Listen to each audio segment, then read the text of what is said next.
Okay, I know what most of you are thinking. Am I still alive? It's been what feels like years since I published anything on the channel. Why? Well, to be honest, I didn't know. I still don't. I don't know where to take Filmanter. Do I have it in me to keep churning out content regularly and hope to give you guys your weekly dose of Filmanter no matter what those weekly videos are about? Or do I give in to this hunch of mine to create genuinely thought-provoking videos that other creators are not doing already? Videos that require weeks of research and edit work to put my point across no matter how long it takes to create them. I don't know. And since I don't know where to take Filmanter, I'm leaving it up to you guys. There are a couple of playlists we've already accumulated on Filmanter so far. Which ones do you enjoy the most? What type of videos do you usually find yourself watching on this channel? Also, which ones can you let go of without feeling all that bad? Let me know in the comment section down below. I want you guys to start taking active part in Filmanter stuff going forward. There's a Facebook group I've linked in the description of this video. Join it before anything else and let's discuss movies there. I know it's a lot to ask of you guys, but come on guys, help me out here. Please join the group. Okay, with that out of the way, what exactly did inspire me to make this video after so long? Well, if you've already read the title, which I do believe you did, it's the Sara Ali Khan, Dhanush and Akshay Kumar starrer Atrangi Re that released on Hotstar last month to comfortably some of the most mixed reviews that I've seen all year to a Hindi film. I mean, I didn't even plan on watching this movie at all, let alone so early on when I usually tend to watch movies quite late. And here I am talking about Atrangi Re rather than something like an 83 or maybe a Chandigarh Kare Aashiki, which I also watched around the same time in theaters. And that's because it is something to talk about. Okay, this is gonna be a spoiler talk going forward, so make sure to watch the film first if you're planning on. Aanand L Rai has been an interesting case study in the past few years, and if you ask me, definitely a director going through a career metamorphosis of sorts as we speak. Think about Anubhav Sinha for a second. The guy started his career off with some big but ultimately underwhelming action movies like Das, Cash and Ravan, but ended up writing and directing three of the most socially aware dramas in Mulk, Article 15 and Thappad. Anubhav Sinha went through a successful career metamorphosis by switching his genre to something he actually believes in. Aanand L Rai, on the other hand, hasn't really switched his genre drastically, and neither does he need to. I mean, look at the guy's earlier work. It's spearheaded by super successful movies such as Tanu Veds Manu Parts 1 and 2 and Ranjana. The guy has always known what he's doing and people have clearly been appreciative towards his work. Then what exactly changed? Well, you remember that 2018 movie that almost killed the Shah Rukh Khan's career? Zero is where the change started coming through. The movie that started off with a familiar Aanand L Rai setting with colorful rural atmosphere abruptly turned into this high concept idea, sometimes resembling a fairy tale and sometimes a goddamn science fiction. Now before we proceed, it's important to know what exactly are these low concept and high concept type of filmmaking. Think about all the character driven films that you've seen all year. Films you can't really explain in a simple one-liner. Films like Paglet, Sherni or maybe Bob Biswas. That is low concept.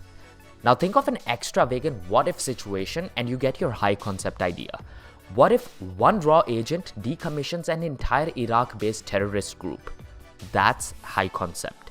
Similarly, what if an uneducated dwarf from Meerut ends up on Mars? Again, high concept.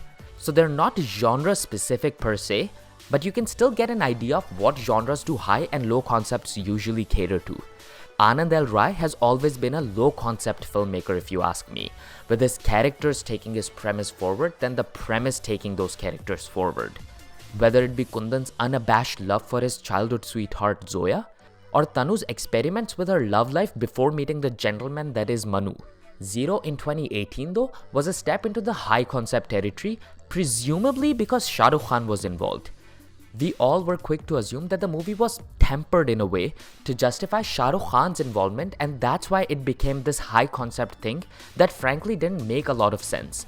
But looking at Atrangi Re now, I kinda think Zero was always supposed to be this high concept film, which is why a big star like Shah Rukh Khan was pulled in to play the lead role, not the other way around. But as we all know it, Zero was a mess, a mishmash of genres and concepts that never felt true to what it really wanted to be. The whole NASA angle felt abruptly planted in to give the film a high concept feel in the second half, out of nowhere might I add. completely different from the low-concept, character-driven film we were watching in the first half. Now, after watching Atrangi Re this month, I really think Aanand L Rai has finally hit it home with his transition between low and high concepts. In terms of genre, Atrangi Re is no different than Rai's earlier work, but the high-concept what-if situation in this film is quite cleverly blended into the low-concept, character-driven plot that Rai is primarily known for. The film, similar to Zero, takes a complete left turn at the interval point, going from what appears to be almost a Bareli Ki Barfi-esque love triangle to a complete psychological comedy where Sajjad Ali Khan is nothing more than an elaborate imagination of Rinku's mind as a result of her questionable upbringing. But crucially, unlike Zero, it feels quite earned this time around. Okay, I'm not saying that the film is the greatest of all time or anything. All I'm saying is that in terms of coherent storytelling, it is definitely a step in the right direction after the abysmal attempt in Zero. Looking back, the film's first half sets up the second half quite well, at various points going out of its way at hinting a more psychological take on this apparently straightforward love triangle in the first half. There are, though, some very good arguments against the film, like its trivializing of a real medical condition and whatnot, and they do carry some weight too. But this isn't about the story per se. It's all about how the director went on to tell that particular story. And frankly, I'm glad that in a time when Bollywood has become nothing more than an old factory churning out biopics and South remakes for instant credibility, there's a film out there that bravely tries to push the envelope in fiction that we scarcely get to see nowadays. Thank you for watching the video, guys. I hope you enjoyed it. What did you feel about Atrangi Re? Let me know in the comment section down below.